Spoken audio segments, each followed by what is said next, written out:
Halo, selamat pagi semuanya. Perkenalkan nama saya Gita Adventi yang akan mengajar sosiologi pada hari ini. Nah, bagaimana kabar kalian hari ini? Semoga tetap sehat agar kita dapat melakukan proses pembelajaran dengan baik. Hari ini kita akan membahas tentang masalah sosial, khususnya penyimpangan dan juga kriminalitas. Sebelumnya saya akan menjelaskan tentang masalah sosial terlebih dahulu. Nah, masalah sosial ini bisa kita katakan sebagai ketidaksesuaian nilai dan norma yang berlaku dalam masyarakat dengan realitasnya. Nah, ketidaksesuaian ini dapat memicu atau menimbulkan keretakan hubungan dalam masyarakat dan juga dapat memicu terjadinya konflik. Nah, sebelum saya menjelaskan penjelasan lebih lanjut, kalian bisa menyiapkan buku dan juga alat tulis agar dapat mencatat poin-poin penting yang akan saya jelaskan berikutnya. Saya juga akan menjelaskan sedikit tentang kompetensi dasar dan juga tujuan pembelajaran kita hari ini. Nah, kompetensi dasar kita hari ini yang pertama adalah menganalisa konflik sosial dan juga cara memberikan respon untuk dapat memberikan resolusi konflik demi terciptanya kehidupan yang damai di masyarakat. Lalu yang kedua, memetakan konflik untuk dapat melakukan resolusi konflik dan menumbuh kembangkan perdamaian di masyarakat. Lalu tujuan pembelajaran kita yang pertama adalah peserta didik mampu menganalisis penyebab-penyebab kriminalitas dan juga kesenjangan sehingga bisa menganalisis masalah sosial yang di masyarakat dan juga bagaimana cara menanggulanginya. Lalu tujuan pembelajaran kita yang kedua adalah peserta didik mampu menyajikan hasil diskusi kelompok ke depan kelas mengenai bentuk, contoh, dan cara menanggulangi kriminalitas dan kesenjangan di masyarakat. Lalu selanjutnya kita akan membahas lebih lanjut tentang penyimpangan. Nah, penyimpangan atau perilaku menyimpang dapat dimaknai sebagai kecenderungan seseorang yang dianggap tidak sesuai dengan nilai dan norma yang berlaku di masyarakat. Nah, pelaku dari penyimpangan ini bisa individu ataupun kelompok. Individu berarti satu orang, kalau kelompok lebih dari satu orang. Nah, penyebab dari penyimpangan ini bisa berbagai macam. Yang pertama adalah penyimpangan sebagai akibat dari proses sosialisasi yang tidak sempurna. Kita ambil contoh seperti ini.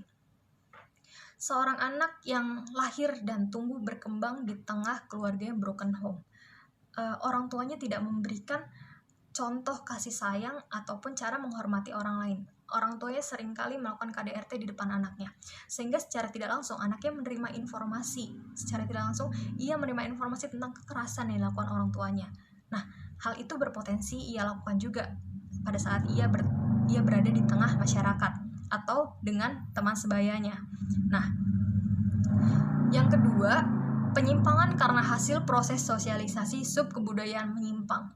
Nah, ini kita lihat sebagai seseorang yang berada di lingkup atau kelompok dengan kebudayaan dan pemahaman yang berbeda atau bertolak belakang dengan nilai dan norma di masyarakat. Hal itu dapat kita masukkan kepada proses sosialisasi subkebudayaan menyimpang karena kebudayaan dan juga pemahaman kelompok tersebut bertolak belakang dengan nilai dan norma yang berlaku di masyarakat. Lalu yang ketiga adalah penyimpangan sebagai hasil proses belajar yang menyimpang. Kita ambil contoh seperti ini. Seorang anak yang memiliki teman sebaya atau teman bermain yang sering melakukan tawuran, maka anak tersebut berpotensi atau akan rentan terhadap tawuran. Karena apa? Karena apa yang ia lihat, informasi yang ia lihat atau kebiasaan yang ia lihat adalah tawuran yang dilakukan oleh teman-temannya, maka akan lebih mudah bagi anak tersebut untuk melakukan tawuran karena teman-temannya pun juga melakukan hal yang sama. Seperti itu. Selanjutnya, cara mencegah penyimpangan bisa dilakukan keluarga dan juga bagaimana lingkungan itu membentuk anak tersebut. Nah, keluarga harus memberikan sosialisasi yang baik kepada anaknya. Bagaimana cara anaknya menyesuaikan diri dengan nilai dan norma yang berlaku dalam masyarakat. Nah, dengan begitu anak tersebut dapat menyesuaikan diri ke depannya dengan masyarakat yang ada di sekitarnya. Nah, bagaimana dengan lingkungan? Nah, ketika anak tersebut nanti berada di tengah-tengah lingkungan, maka ia harus dapat memilih mana lingkungan yang dapat berpotensi atau dapat memberikan feedback kepadanya dengan cara yang positif. Jika ia masuk ke dalam lingkup yang negatif, maka ia berpotensi juga untuk mengikuti hal negatif tersebut. Jadi, akan lebih baik jika anak tersebut sudah disosialisasikan bagaimana cara memilih teman sebaya ataupun lingkup yang lebih positif agar ia juga menjadi pribadi yang lebih positif sehingga tidak membuat anak tersebut untuk melakukan penyimpangan. Nah, penyimpangan ini bisa menjadi sebuah kriminalitas seperti yang digambar yang sudah saya perlihatkan, yaitu pembegalan motor.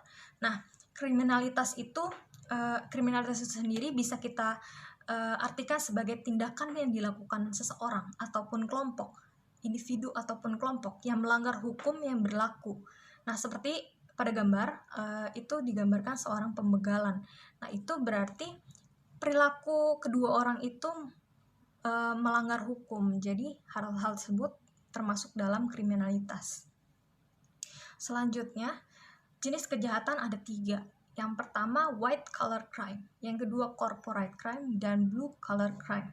Nah, white collar crime sendiri atau kejahatan kerah putih dapat kita katakan sebagai kejahatan yang dilakukan oleh seseorang atau kelompok yang memiliki jabatan, kedudukan yang tinggi. Jadi ia bisa melakukan penyalahgunaan jabatan yang ia lakukan demi kepentingan diri sendiri ataupun kelompok. Nah, contohnya itu seperti korupsi, kolusi, ataupun nepotisme. Lalu yang kedua, corporate crime. Nah, corporate crime ini bisa kita katakan sebagai kejahatan yang dilakukan oleh pelaku industri atau perusahaan. Nah, contohnya seperti ini. Sebuah perusahaan yang membuang limbahnya tanpa difiltrasi ke sungai sehingga sungai tersebut tercemar. Nah, hal tersebut juga merupakan corporate crime atau sebuah perusahaan yang memberikan gaji yang tidak sesuai dengan peraturan kepada buruhnya. Nah, hal itu juga merupakan corporate crime. Lalu yang ketiga adalah blue collar crime. Nah, blue collar crime ini bisa kita katakan sebagai kejahatan yang dilakukan oleh seseorang atau kelompok yang memiliki status sosial atau status ekonomi yang lebih rendah dari white collar crime. Contohnya seperti pembegalan, perampokan, ataupun maling. Nah, seperti itu. Selanjutnya, nah, di sini ada faktor pendorong timbulnya tindak kejahatan ada 4. Yang pertama adalah terjadi perubahan sosial, ekonomi, dan politik. Lalu yang kedua, pemerintahan yang lemah atau korup. Yang ketiga, kemiskinan. Yang keempat, kurangnya sosok teladan. Nah, ada cara menanggulanginya, yaitu dengan cara preventif dan juga represif.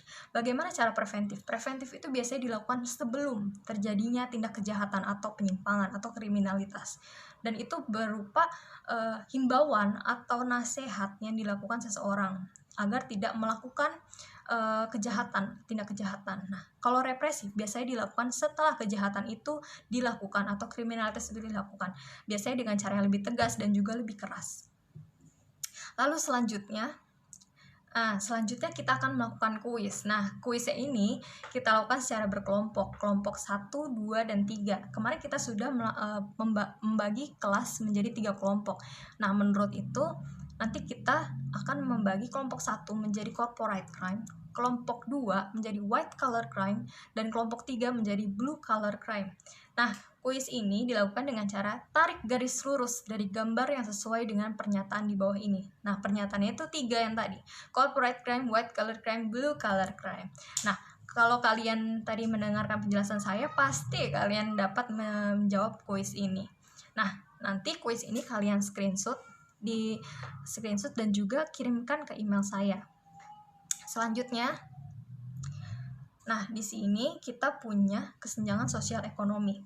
Nah, kesenjangan sosial ekonomi ini juga dapat memicu sebuah tindak kejahatan atau kriminalitas. Nah, kesenjangan sosial itu sendiri dapat kita katakan sebagai kesenjangan sosial atau ketidakseimbangan sosial yang terjadi di dalam masyarakat yang menimbulkan perbedaan yang signifikan di dalam masyarakat.